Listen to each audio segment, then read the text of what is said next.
Alrighty, so this is episode 2. On the last episode, I weaseled my way into getting this thing for free.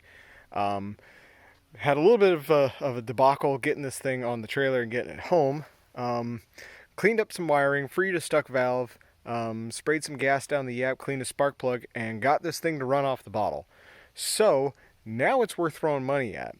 But before we get too far ahead of ourselves, I want to see if I can get this thing to idle off of the carburetor as it is. So what I want to do is just swoosh on in here and grab, I think we have a mostly empty can of Berryman's and some E-free gas. And actually we're not going to use the E-free gas because this shit's going to be fucking dirty nasty. Got some regular E-gas. And just dump this shit in the fuel tank. Just dump, a gallon of gas and a couple ounces of Berryman's in here. And we'll see if the fuel pump works. And if we can get that to prime. And if we can get some of that stuff down into the carburetor to clean out whatever crud is sitting in there. And maybe, just maybe, it'll have enough oomph that it'll run. The trouble is I don't have a throttle cable because the butterfly valve is seized. And I don't have a choke because the actual cable is seized. Also, the butterfly valve is seized. So, yeah. That's the trouble, but I might be able to, baby this thing and get it to the point where it'll just run like shit. But I'd like to at least get it to that point, because then I can run it, get some heat in it, and hopefully be able to maybe pull the carburetor off and at least free the valves, the butterfly valves, and get it to a point where I can put a little bit of air in these tires and just move this thing around just to verify whether the transmission works. Trouble is that tire will not hold any air. I'm hoping that hooking up to 120 psi on the air compressor will make it change its mind.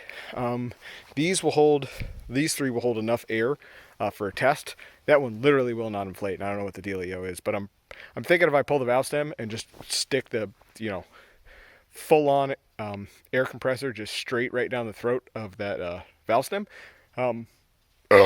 we might be able to get something greasy to happen. So that's my plan. So before we get too far ahead of ourselves, we're going to dump some gas in it, see if the fuel system will limp, and then if the fuel system will limp, we'll see if the vehicle will limp. And if that works, throw money at it. And what I'm doing is just buying time because I'm broke. All right, well, before we dump gas in here, that would be why the fuel gauge doesn't work. Because it's in 5 pieces laying in the bottom of the fuel tank. So I'm going to see if I can get this guy out and fish those out before we just, fill this thing right full of gas. And I have no idea how to get this out, so we're just going to break it. All right, well, that took way too long with way too much diddling, but that is all out of the tank. However, the tank appears to be full of a little bit of horrid schmoo. Not a crazy amount of horrid schmoo, but still, a non-insignificant amount of horrid schmoo. I'm hoping the pickup is elevated a little bit, so I'm gonna investigate that. I'm just also not gonna care because I don't feel like pulling this tank out. Although I think it's probably pretty easy to actually wriggle that out. Do have to take this black plastic thing off.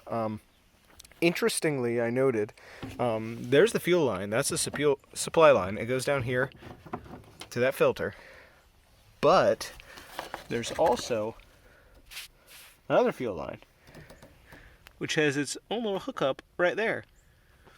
And it goes into this handrail and comes out there and just goes down onto the ground. And that's the evap system. The 90s truly were a simpler time when you could just vent gas straight to atmosphere. Gotta love it.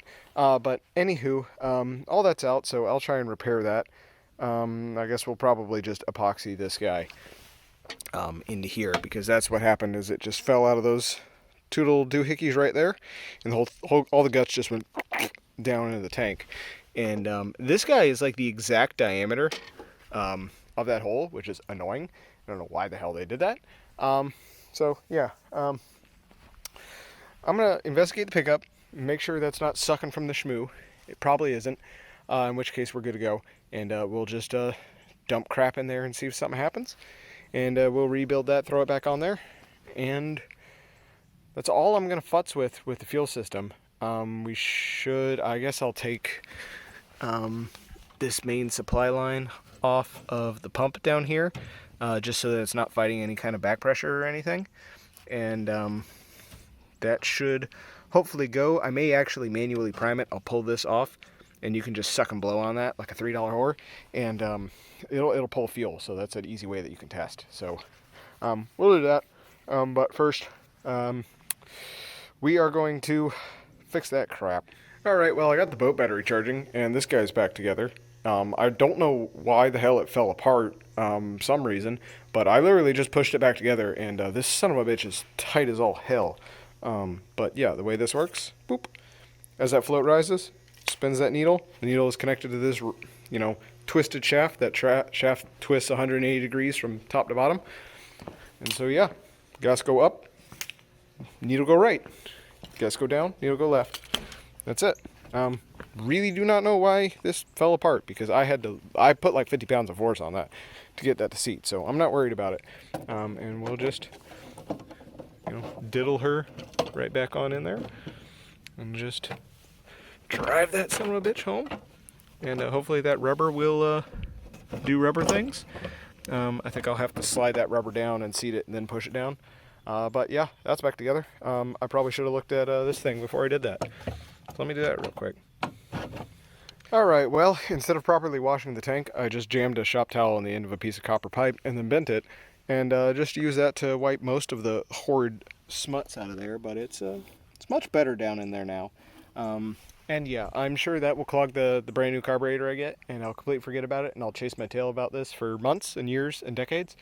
And yeah, I'm fine with that right now, because I just don't feel like pulling this fuel tank off, because I just want to dump some gas in there. And hopefully the Berryman should dissolve a lot of that, and we should burn through most of it. I'm not planning to pour a whole lot of gas in here. I want hyper concentrated B12 in there, just to melt all of this smuts. And fuel filter will pick up maybe a skosh of it. Look at the chunks at least. So let's jam that back in there, dump some of that crap in, and see what the hell we can make happen with this. I'm going to get on here with pliers again too and just try and wrench that, and I'm going to come back with the air compressor and clean all this crap off, because whole car is covered in sand now because somebody ran the engine while it was covered in gasoline and a PB blaster. I wonder who the hell that was. Alright, that guy's back in. So I've probably got, I don't know, 2-3 ounces of this left. Not a whole lot. Oh wow, that's way less than I thought it was. Yeah, I got another can of Berrymans I can waste. I got some Techron too, but I'm not going to waste the Techron because that shit's like $10 a bottle now. It was like $5 when I bought it, and that was like $3 when I bought it, and I'm sure it's tripled. Man, inflation. So anyway, I'm going to pour in about a half gallon of gas. There's about a gallon in this can, maybe a gallon and a quarter. So that should be good. I don't want to waste too much, because we have no idea if this fuel system works or not, or if I might have to pull this tank. But anywho, my last little drips. You know, I want my money's worth. And yeah, I guess we're just going to pop some lines off, and just give it the old suck blow, and just see if you know, we can get some life out of it. Okay, well, I used a little bit of the old Mormon sheet action just to keep the shit off my lips, and I sucked and blowed as hard as I could, and I haven't gotten anything out of that fuel line. But we have primed the fuel system at least. I don't know how well you can see that, but it's wet and there's gas in there. I just can't suck and blow fast enough to get it to fill up that fuel bowl. I'm just sucking air, and I can't wet the pump yet. So I don't have the siphon action going. But when I pulled that line off of the carburetor, there was something in it, and it was clear. And I don't think it was gasoline. And I don't think it was water. I don't know what it was. I really don't know. It was like isopropyl alcohol or something. It was strange. But something came out of there. And yeah, I'll try this a little bit more, see if I can get something to happen. But fuel pump does work, because it pulled fuel all the way up to the fuel filter. It's just that cavity in the fuel filter. It's acting like a little bit of a buffer, and I just can't suck and blow fast enough to prime the fuel filter. So we're not going to worry about it. What we are going to worry about is these tires. This one actually somehow seems to hold air, because it wasn't flat when I put air in it. This one not so much. These front ones hold air better. This one's about flat. I think it's just because it's bent a different way. This one holds air best at any of them. That one goes flat pretty damn quick, but it will take air. This one won't take any air at all. So I'm going to pull a Schrader valve, and we'll just dump 110 psi straight into the tire, and we'll just see if it explodes. But yeah, I'm wondering if it's like off the bead, and I'm hoping I can just, you know, cram enough air in it real quick just to get it back on the bead and maybe get it to hold air for, you know, a minute. That's all I need. Just need enough to move it around the yard. Okay. So anywho, we're just gonna shove this guy in there, and God, that's some PSI. Ow, my fucking thigh. Anyway, I'm gonna do that one-handed, and then we're gonna see if this thing will explode. All right, bead bazooka, here we go.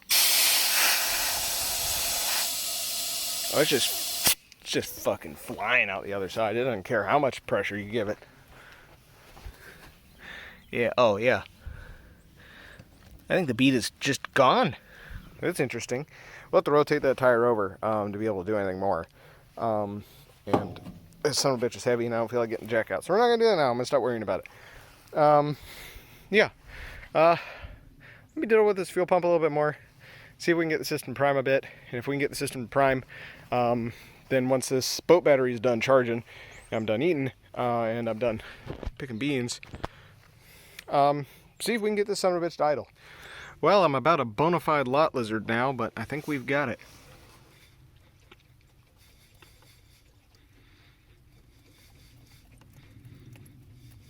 Looks like clean gas to me. I'm gonna stop wasting it. Gas ain't cheap nowadays, you know it. So anywho, that's good. Spread this guy down in here. Let it piss gas everywhere. Hook it back up, and we can crank this thing and see if we can get fill a bowl. But fuel pump works. Pickup works. It's not clogged. Fuel filter, you know, isn't totally fucking fucked. And yeah, we have progress. If we're lucky, we have enough, whatever this default position is that this thing is jammed in. If we're lucky, that'll allow us to idle whatever it's at. We may not be lucky, but a man can dream. A man can dream. Okay, well, I've got this throttle now to the point where I think it's doing something. I have a feeling that pin is supposed to be moving, and it's not. Until it goes very, very far in one direction, it'll move. If it'll focus. So there's like a skosh of movement in there, so we're just going to put it in the idle position, which is there. Because I don't want this thing to just start up at full tilt. And yeah, I have a feeling that the choke is probably stuck open, considering that. And throttle is probably stuck closed. So that's kind of where I want it at the moment, I guess. I don't want it getting... Well, I want the choke to be closed so that it'll purge the carburetor and prime the whole thing. And I want the throttle closed just because I want to be able to limp this thing around. Yeah, and I think if I jam on the accelerator enough, I can get this guy to go. Just a bit. The governor will pull it back down if it goes too far. But the governor can't really do anything if the butterfly valve is stuck. Now I'm thinking about it. But anyway, we're not going to think too hard about it. But once the boat battery's charged up, we'll throw it in here and we'll see if we can get this thing to actually run off of the carburetor in its horrible, janky condition. And when that doesn't happen, I'm just going to pull the carburetor and see just how bad it really is and order a new one. Okay, I'm done picking beans, but I'm still waiting on these damn car batteries to charge. But I realized something. I don't need to buy a battery. I've got this spare Jeep battery just lying around because I preemptively replaced it in the Jeep so I could use this battery for dumb shit like this.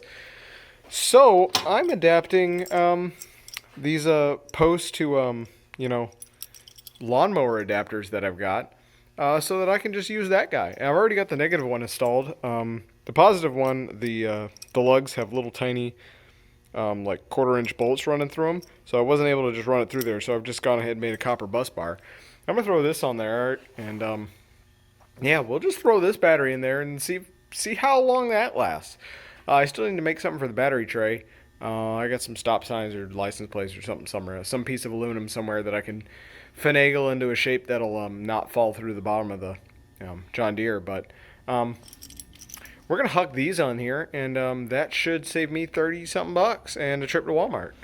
Okie dokie. Well, that's done. So that'll allow me to just throw the Jeep battery in there. And if at a later date I decide I want to throw a U1 in here because I need that that group, whatever the hell the Jeep is, 34, in or somewhere else for some other reason, I can just do so. That probably won't. Well, no, that should fit in the same spot. I just have to take this plastic off to get it in there. And yeah, I just need to get some big old chunk of aluminum. I got some stop sign I can cut up that I can just lay across all of this and just bend it in a shape so that it fits over that frame rail over there and then comes over here to this not rotten out part. And you know, just bolt some battery strap mounts to it or something like that. I can run a zip tie over this side. I think there's a hole. Yeah, there's a hole in the frame, or not that there was supposed to be, but they're about to be. About pushed through that with my hand. We'll be able to strap it down, so I just need to do that. But yeah, that'll save me a penny or two. Alright, slight diversion. I finished charging the Corvette battery, and now I'm working on the Jeep battery that's going to go in the Gator. However, I took the voltmeter over here, and when I come over to the old battery that I pulled out of the Gator, it is, in fact, not actually dead, surprisingly. If I can somehow manage to do this one-handed. Still got 1.2 volts coming out of it, so it's either at least got one cell that's still alive. And I mean, bear in mind that this thing was sitting there with the ignition on, so it should be stone cold dead. And it's got juice in it, which means it probably took juice when I was trying to run this thing off of the Jeep battery, and it held it, which is interesting because it was not on there for very long. So I'm wondering, this thing might actually still be good. It's at least worth trying to charge the thing. It's so far dead that I'm not going to be able to charge it with a battery charger. However, I can hook it up in parallel with the old Jeep battery and get it to, you know, take some juice. I was going to check to see whether it had electrolyte everywhere, but I can't get this thing off, and it started to fucking crack and disintegrate when I tried to pull it off. It was breaking through the plastic rather than coming out. So we're just going to assume that there is plenty of electrolyte in there. I can hear stuff sloshing. So there's water in there. There's some amount of water. And we're going to say it's enough water. And I'm going to hook jumper cables up to this, then hook that up to there, and then hook charger up to there. And that should charge that battery while that battery charges that battery.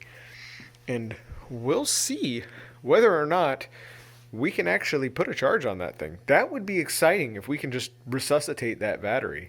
So we'll see. Okie dokie. Well, she's going now. It doesn't show that I'm actually charging any more than I was before, so I hope I have all that hooked up right. Yeah, it's positive, so I'm positive I got that right. Alright, so I let her go for about an hour, but I gotta go back because I gotta work in the morning, even though it's Saturday tomorrow. And I think this son of a bitch is actually taking a charge, because she's sitting over 10. We'll see in the morning. It could be that it's got a dead cell and it's going to even out at 10.5, but that is a lot more than I was expecting. Could be lacking a lot of capacity, but that's a really good sign. Odd. But anywho, we will continue this process in the morning, and we'll hook this back up and see whether or not we actually have a working battery. That's fucking wild.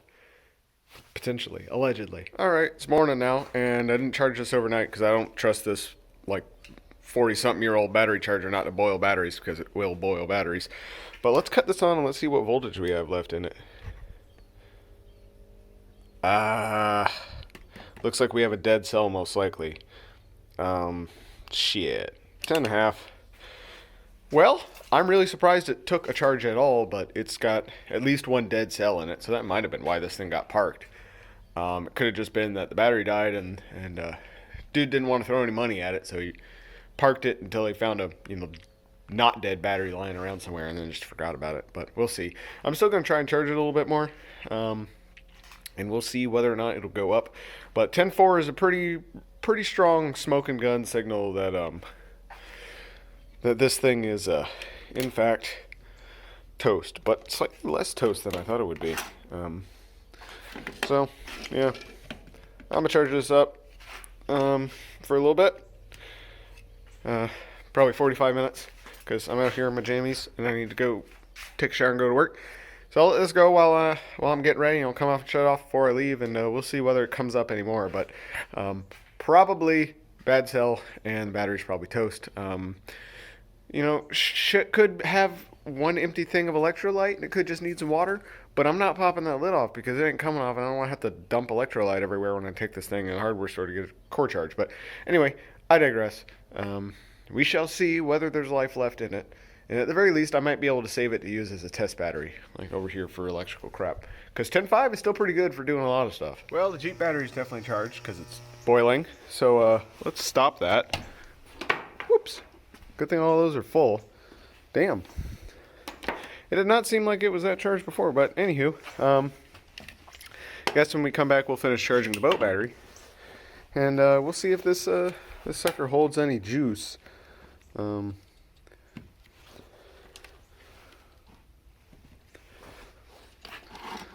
Currently, she's showing 12, but you see how she's just dropping like that?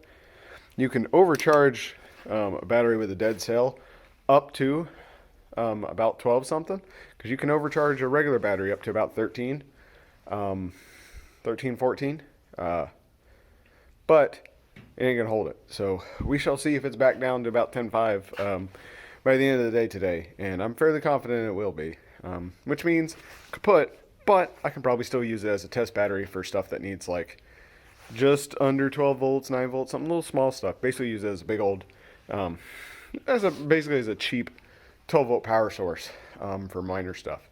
So we're gonna let this guy simmer down a bit, and yeah, we'll hit that up when we get home. All right, so it's like 9-10 hours later, and she's reading 10.8 now. So there's a chance that she might actually not have a dead cell. She might take a full 12 volts. So we're going to boil the boat battery now, and hook this sucker back up, and maybe, just maybe, we actually, let me take this off before I do anything too stupid. We may just have a good battery. I wouldn't bet on it, but there's a chance. There's a non-zero chance that this battery is actually good. So let's get to boiling, and we'll be back in an hour. All right, next morning again. Let's see whether or not we have anything different. Well, shit. I think she's actually taken a charge. She's 11.5 now. That's a whole full volt since yesterday. It still won't, the battery charger still won't accept it. But that's really interesting. It actually is holding a voltage. I think it's just trying to resuscitate itself. I'm really wondering if it's just low on electrolyte or something. But obviously I can't get in there because it refuses to let me in there. But we're going to go back to boiling the boat battery. I don't know what I'm going to do when I'm done boiling the boat battery. Because I'm out of batteries to boil at that point. But hopefully it'll take a charge on its own. It sounds like it's trying now, but it just is not going to accept it. So anyway, we shall do that again, and I'm going to again charge this thing for about an hour, maybe an hour and a half, and then I'm going to leave again, and then we're going to check it again in about, I don't know, 5 or 6 hours, and hopefully we should be right there, and hopefully when I get back I should just be able to pop it on charge by herself. So fingers crossed. Well, it's been about 15 minutes. I'm already boiling the boat battery, so that's done. Let's see if we can actually get this guy to take a charge. I may just have to leave it hooked up to the battery. No, she still does not want to take a charge. That is kind of an indication that it's probably roasted. Because that thing will show about 2.5 amps when something's fully charged. I have a feeling that this battery does not have much capacity left in it, but it may actually have all the cells. But one cell may just be mostly oxidized, so it's only barely putting out 12 volts, and the cold cranking amps is not there. That could be the case, but we'll see. Further testing is needed. Well, I think we may have actually done something. She is in fact taking a charge. May not look like it, but I think she is there. I think it's just because this battery's so small, I'm used to the thing bottoming out at about 2.5 amps. She's sitting at about 1.5 right now, and I also did the thing that I should have done a couple days ago, which was clean these terminals off because they were covered in like a 1/4 inch thick layer of oxide. So that and cleaned up these terminals, and it got a much better connection. And she'll actually take some amperage. Probably shouldn't boil it, but there might still be life. So I'm gonna let her sit like that for a hot minute, and we'll see if she starts boiling. Because I've already boiled this guy for a second time. So we'll just slide her. Oh, that's a lot of water. Delicious corrosive water. Anyway, I should probably clean that up while wearing gloves. But anywho, she is taking a charge to some degree. If I'm not mistaken. Yep. That's a difference. And she made a sparky. So, I think we're good. Whew, boy, that's some terrible camera work. So, that's surprising. Alright, so with all the boiling I've been doing, this thing doesn't seem to want to go above 11.8, which is a little concerning. Might actually mean that it's truly dead, so we'll still keep trying to boil it. It's kind of hard to actually put a charge on it, because I don't think this thing is actually charging it on its lonesome, so we may need to drain down another battery to get it going again, but I'm on an intellectual aside right now. I want to figure out if I can repair this this headlight bulb, because the filament's actually fine. The trouble is that this electrode just broke off. So I was able to wriggle this thing and get continuity out of it. The trouble is I need to solder to a little tiny tab of metal down in there inside of this glass tube, which is full of a halogen gas. And if I just try and solder straight to it, it's going to explode. So I've been kind of noodling on how the hell can I actually restore conductivity to this. And my thought is maybe I can try this lower heat solder, which is lead free, so I can only assume it's like 10 or something, or some kind of like tin alloy or something like that. No idea what's in it. I should probably Google it. But the other thing is, I just have some gallium lying around. And if you know anything about gallium, it melts at about 80-something degrees Fahrenheit. And it's also electrically conductive as a liquid. It's about 1.3 times more resistive than lead, about 15 times more resistive than copper. So it's as conductive as lead is. So it's not bad. And I mean, if I'm literally only bridging a gap, of like a couple microns or micrometers, I don't think it'll be an issue. I also have somewhere window defroster tab adhesive, which is electrically conductive. And I'm wondering if I can just like put a little dollop all the way down in there and just jam this guy down in there, hold it in place and let it cure. And then just like solder down the side of this or something like that. And see if that'll work. That stuff's only rated for 180 degrees Fahrenheit though, and I'm pretty sure this bulb gets a shit ton hotter than that. Bulb probably gets 200, 300 degrees, probably 300 degrees Fahrenheit. So yeah, I'm not really certain whether any of that'll work. But my last ditch effort will be, I'll just put a little dollop of gallium on there and like hold it like this, and then just coat the whole thing in epoxy and just try and create like an encapsulation of epoxy around the gallium. And the gallium will melt and it'll stay melted, but as a liquid it's still conductive. And that could actually work. And the reason I'm doing this is just because I fucking can, and you can't stop me. Should I just spend like $10 for an eBay set of like new halogen fog lights for this? Yeah, but I'm not going to because I have time and I'm waiting on other stuff like batteries to boil. So we're going to play around with that, and I'm going to try not to spill this gallium all over my aluminum workbench, because gallium will alloy with aluminum at room temperature and basically turns the aluminum into like mushy dust. So don't dump that into your aluminum block engine, or it'll fucking melt it. But anyway, I'm going to play around with that, and I'm going to see if I just blow this thing up or not. Okay, so I bought one of these by accident because I thought it was a repair or a window defogger repair kit, but it was actually a tab repair kit. So I just have this thing of conductive adhesive lying around. And I'm going to waste it on this real quick. And we'll see whether it does anything. If it does, great. If it doesn't, I don't know, we'll just fucking throw some gallium on there and cover it in like RTV and see if that works. And if that doesn't work, then we're just going to try and solder it, and it'll probably blow up. And if it doesn't work, I'm just going to buy a new light bulb. But anyway, I'm going to fuck around with that real quick. So I have to apply an activator, which is going to be difficult considering it's down in a little crevasse down in there. And then just shmoo that on there and then hold it in place for a minute. And probably, considering the size, I need to vise that in place somehow. Not sure how I'm going to do that yet. Probably with just some packing tape or something like that. And then don't do anything for 24 hours. So let's give that a shot. Well, when I put her on boil mode, it starts making noises.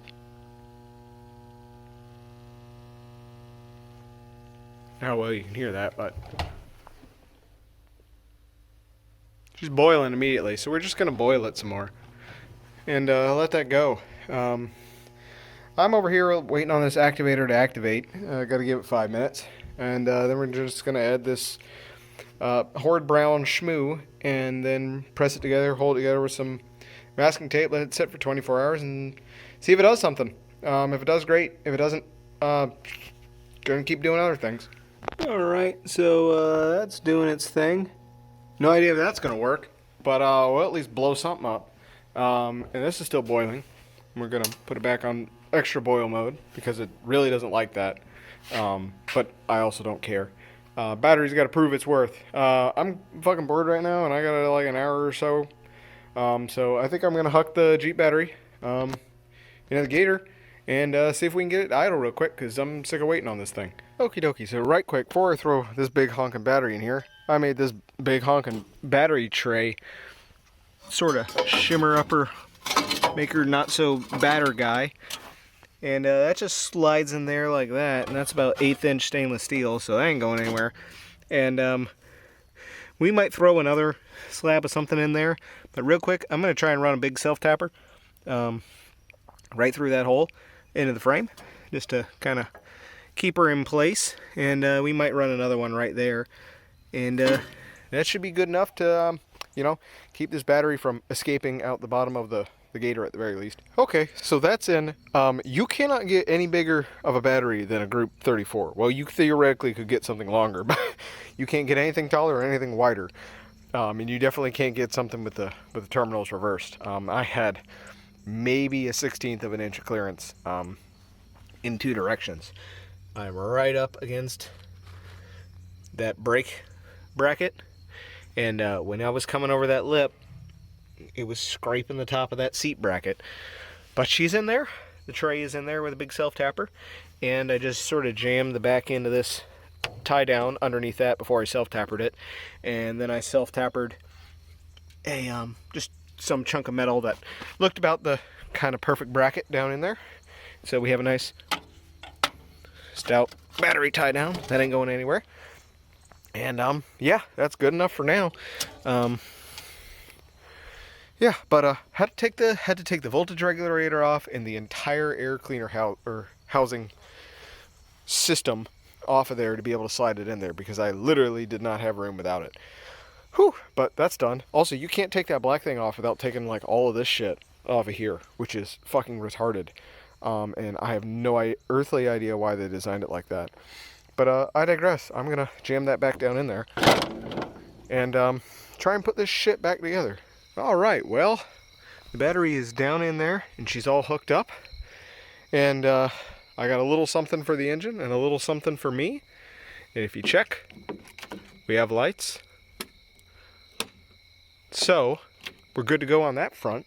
So I just need to squirt a bit of gas in there and a bit of beer in here. Yeah, and just hope that carburetor has actually filled the bowls and that it actually sucks some gas out. And I'm hoping we can get her to limp. Just off of whatever setting the throttle and the choke happens to be at. And if I'm lucky, I might actually even be able to drop her down into gear and just move her just a little bit to confirm the transaxle works. So let us confirm we are in neutral. we are. Differential unlock, it matters. And we should crank.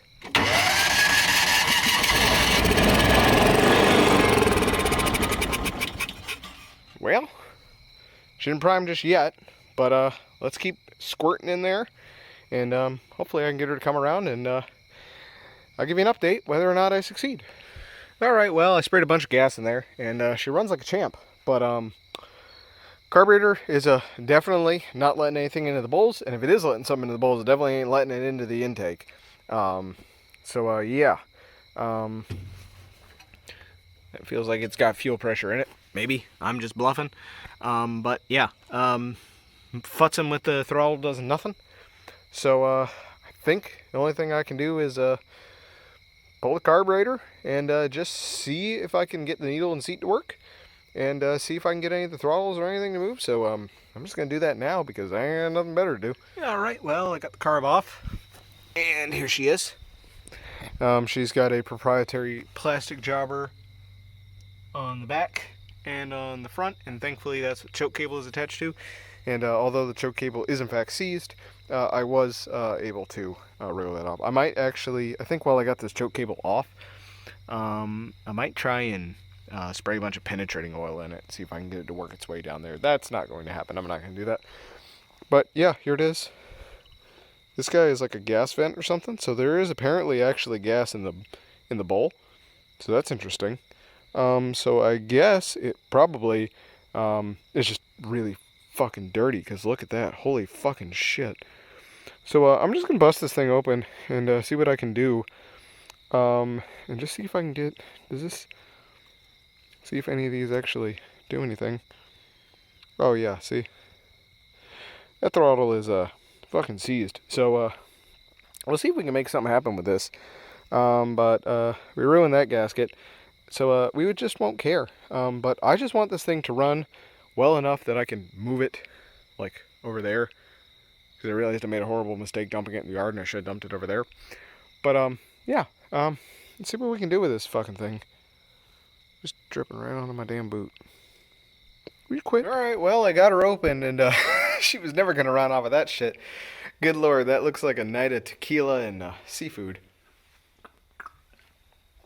But anywho, we're going to attempt to clean that out as best as we can. The choke is absolutely never going to move again. We 100% need a new carburetor, because I can bend this butterfly valve before this shaft actually moves.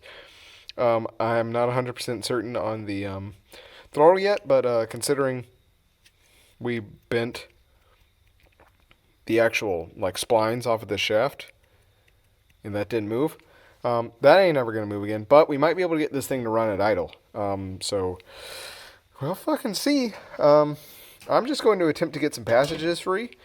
And yeah, good fucking lord. That's interesting. So let's attempt to do literally anything with this. All right, you're not gonna believe this shit, but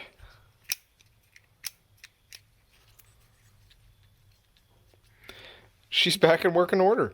That took fucking 2 hours. It was like 7 something when I started. But just my tried and true method of a little bit of penetrating oil, then a little bit of 3-in-1 oil, then a little bit of penetrating oil, then a little bit of 3-in-1 oil, then some carb cleaner, then some penetrating oil, then some 3-in-1 oil, and go back and forth with that. We're working at it with the pliers, and I had to grab this black plastic thing because that's apparently a bushing, and that's actually what this is riding on. And I just kept going back and forth with that, and I worked at each one of these for about at least 30 minutes each, but they're back together. That was crazy. I managed to get the screws out of there, and I was able to back this out just enough that I was able to squirt some oil on there and just work the shaft up and down. Same over here, same sort of story. If you want to get success, you got to work the shaft up and down. And then I peened this guy back on so it, didn't rotate on the shaft anymore. The entire main jet was completely clogged. The little orifice going down in there, which you're going to have to believe me is clear, I know it's clear because I can jam that needle file through it. And also the pickup, how the fuel gets in is those, and both of those were plug solid. So there was actually, the needle and seat was working just fine. The whole bowl was full, but the entire jet was just clogged full of crap. So anyway, I've cleaned all those out. Best as I could, I cleared out those the idle ports. And yeah, every passageway is nice. I have not monkeyed with any of the idle screws. I have cleared out this fuel drain, which is apparently what that is, because it's just a hole with just a screw in it, and you back the screw out, and that hole opens, so you can drain the bowl, which is nice because you can store the thing with no fuel in the bowl, and then you won't get fucking schmutz all up inside of there. Alright, so I'm going to throw everything back together, and we're going to throw this back on the John Deere, and it's like 10 at night, so I'm not going to run for very long, because I needed to go the fuck to bed, because I had to get up in the morning, again, and I got a meeting at 10, so I can't be extremely late, just my normal amount of late, and yeah, that is incredibly surprising. We may not actually need to buy a carburetor. That is wild. I would have never guessed I'd be able to do that. This gasket right here, totally fucked, but that's the intake gasket, so it doesn't matter. It's in front of the choke. And that gasket, still just fine. So we'll throw that back on there. And it doesn't matter if we suck sand in there. Who cares? Shit's already roasted as it is. Alright, so this is a little janky. I have a cable tied to the choke so I can pull the choke closed. And just have my finger right here on the ignition. And I can kind of worm my foot down in here onto the throttle as I please. And we're just going to see if this will prime and if it'll run.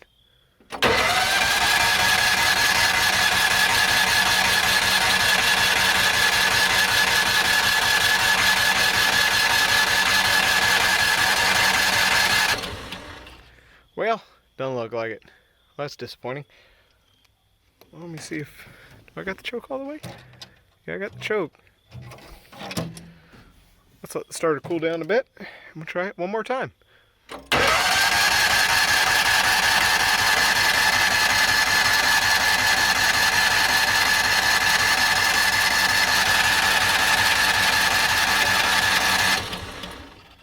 Well, maybe the starter doesn't work.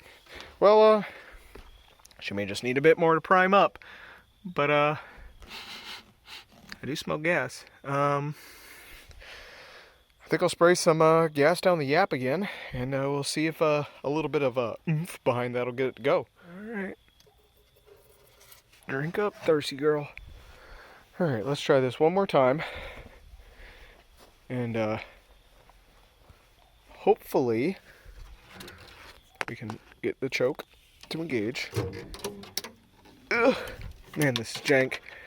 And let's see if we can get something to happen.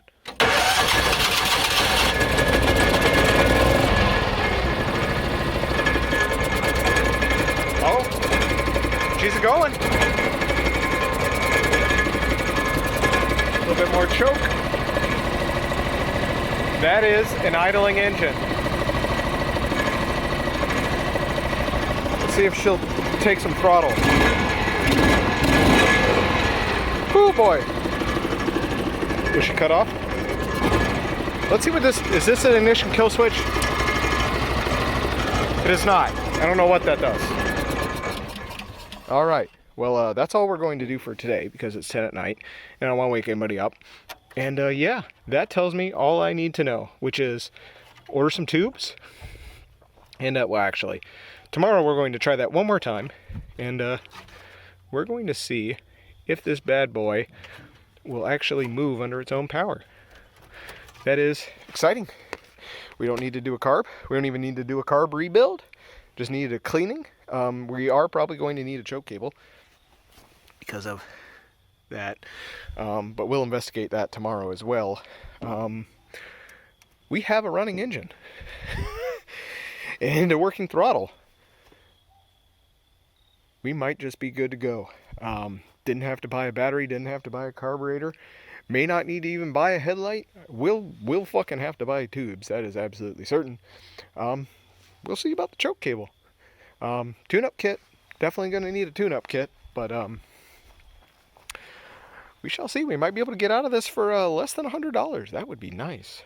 Alright, it's the next evening, and let's see if we can get her to fire up and run on a cold engine with no choke. Not high hopes for that. She is reliable. Holy shit. Was not expecting that. Well, hell. I'm gonna let her warm up a bit, and we're gonna throw some air in the tires, and we'll throw you on the tripod, and we'll see if we can get the transaxle to work. Alright, it's air time.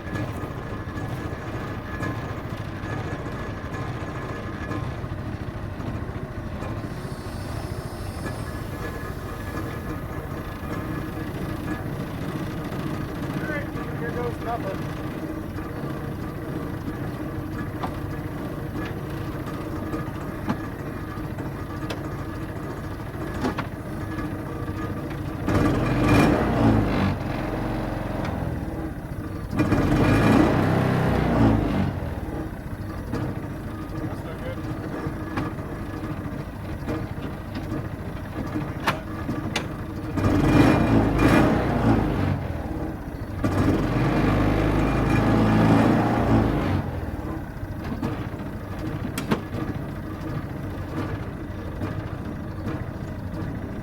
That's not good.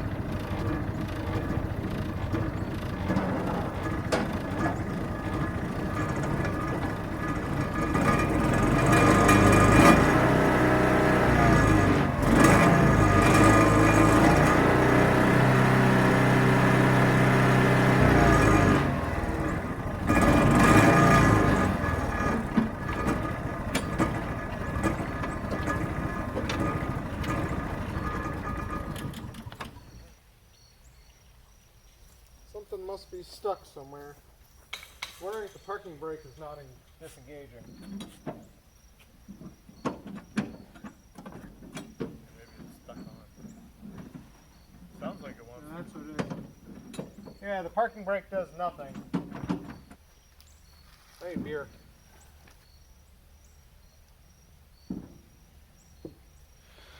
Okay, well, a couple of things are going on.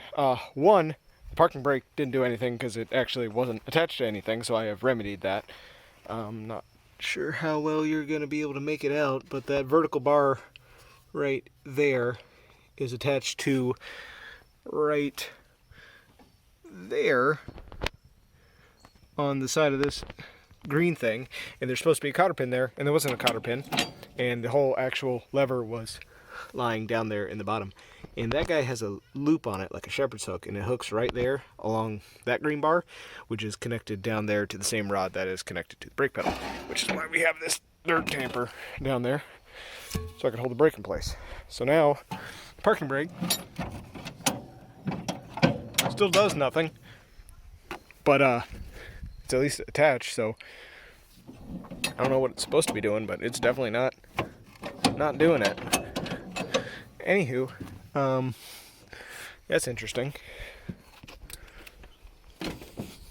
I see the brake still works. For whatever reason, transmission is not engaging. The pulley stops as soon as I put it in gear, and that's probably because there is just an absolutely unholy amount of play in this belt. Which leads me to the question, is there supposed to be that big of a gap down in there, or is this some sort of like centripetal clutch that's supposed to like move in as the engine spins or something, or is this supposed to somehow be like another inch or so in there? I don't know. I really have no idea. There's no way for me to, oh actually there is a way for me to exit this, so maybe that is something. There's a little plastic cover right here. Actually this whole outside thing is a plastic cover, so I'm wondering if there is some sort of like belt tensioner doohickey jobber that I'm supposed to be doing here. I don't know. I shall look that up. That may just be the case. Alright, so this is indeed the clutch, and it is not coming in clutch right now. It is choking. Strangely, the choke came in clutch, and the clutch is choking. But I got the 15 millimeter out that holds it to the drive shaft, that guy, and I was able to just pop the drive belt off this side of the transmission pulley and then worm it out and snake it over. And I don't know what to do at this point. I got to look up how to remove one of these. Probably takes a flywheel puller. I'm probably going to have to pull this outer housing off. I had most of the screws off before I realized, oh, there's a plastic cover on the front of it. And there's probably just a big bolt on it, and there wasn't indeed a big bolt. And the China Torque took it off with like one Ugga Dugga, so it was probably only on with about, I don't know, 60 foot-pounds, so nothing crazy. And yeah, that is the crux of the problem. I believe this guy is supposed to go in and out like this based off of some kind of something centrifugal magic, some sort of bullshit, and it ain't doing that. It's nothing back here. This is just cast plate. So yeah, I gotta figure that out. So I will look into that, and we will come back to this after dinner. All right. Well, I lied, and I just went ahead and took the cover off, and had a bunch of that in it. So that's interesting. Probably why it's seized. Probably filled up with rainwater. But we'll stick that over here. And it is indeed a centrifugal, whatever the science nerds will tell me it's supposed to be clutch. So yeah, it spins all fast and then that causes some weights to kick out, which causes them to put force inward, which pushes the pulley in, which tensions the belt, which puts tension on that clutch, which then engages that then spins the transaxle. So that way it's not always moving. Like if you leave it in drive and it's just idling, it doesn't have enough rotational speed to kick that out to be able to move that. So we're gonna have to find a way to somehow massage that. I gotta figure out how this is intended to work, but we're just gonna hose it off for the time being with probably brake parts cleaner and then PB Blaster. Let it marinate and then see if we can get something to move around and figure out how the hell this thing is supposed to be moving. Okay, well, we went with carb cleaner because I saw that there was plastic bits in here at the last second as I started hosing it. So hopefully that's not a problem. And this is probably why it's not working. I would bet money that is why it's not working. So we're just going to, we have great compression now, see? Oh, that's fantastic. That's what you want. So I'm just going to hose all of this in PB Blaster and hope that it, just does a nice good marination. And then we'll come in here with a brass brush and clean up all of that. And that should hopefully allow this thing to free up a little bit. All right. Well, I didn't even give it any time. I just sort of sprayed the shit out of it, and then I jammed the tire iron in there, and I actually got it to go all the way in. And 2 of the counterweights are now totally free. This one is basically free. It's free enough. It'll need a little bit of massaging, but it'll go. And that one's basically free. However, I can't get it to come back out. So we're just going to let it marinate. I'm going to put some 3-in-1 oil on it. 3-in-1 oil seems to do a lot better at dissolving rust than penetrating oil, in my opinion. Penetrating oil will, sort of go into the rust, but it kind of just makes, oily rust. Whereas 3-in-1 seems to, actually, mobilize the rust. I don't know why, but we're going to squirt some of that shit on there and let it sit for a bit and, just kind of see what happens and see if we can jam a crowbar in there and get that to pop free. And I think if we work it back and forth, I don't know, a dozen times or so, I think it'll be free and we might actually get it to move tomorrow, not tonight, because it's fucking 7:30 again. Good lord. Why do I only get cool shit to work on when it starts getting fucking dark out? It's not even daylight savings time yet. Or daylight spendings time. Well, it's now 9-something, and it's been about 2 hours. But I now have the clutch to the point where it will spring back the vast majority of the way. There's a sticky spot up here on the last ½ inch, 3/8 of an inch of travel. But it's far bit better than it was before. How well you can see it, but I can jam this big old screwdriver in there. She springs back. She leaves just about that much. And I only need to put just a tiny bit of force on it. And it goes back. And I can actually close it by hand. I'm hoping this is just enough that those weights can overcome it, but I don't know. I've kind of been doing the same thing for about an hour, and it's not gotten any better. So at this point, we're just going to put everything back together, put some air in these tires, fire it up again, and see if we can get it to move now. I'm hoping that if I get enough RPM in this thing, it's just going to thunk right into gear. But, yeah. She's pretty much good. And I'll show you. It just needs... Yeah, well, now she's going to fucking stick and make me look like a liar. Anyway, I'm probably going to work on this for another 30 minutes or so, and then we're going to attempt to get it to move. Okay, well, that's all back together. We're on to beer number 3. We have the air compressor back out. Let's see if she'll fire back up, and if she fires back up, let's put some air in the tires. And let's see if we can get this son of a bitch to go into gear and just, you know, do a little bit of this. Alright, here goes nothing.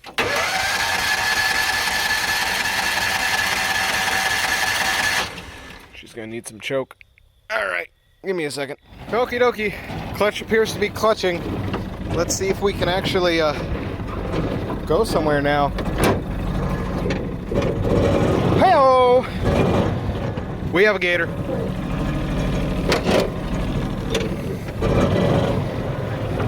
Hot damn! Well, let's put her...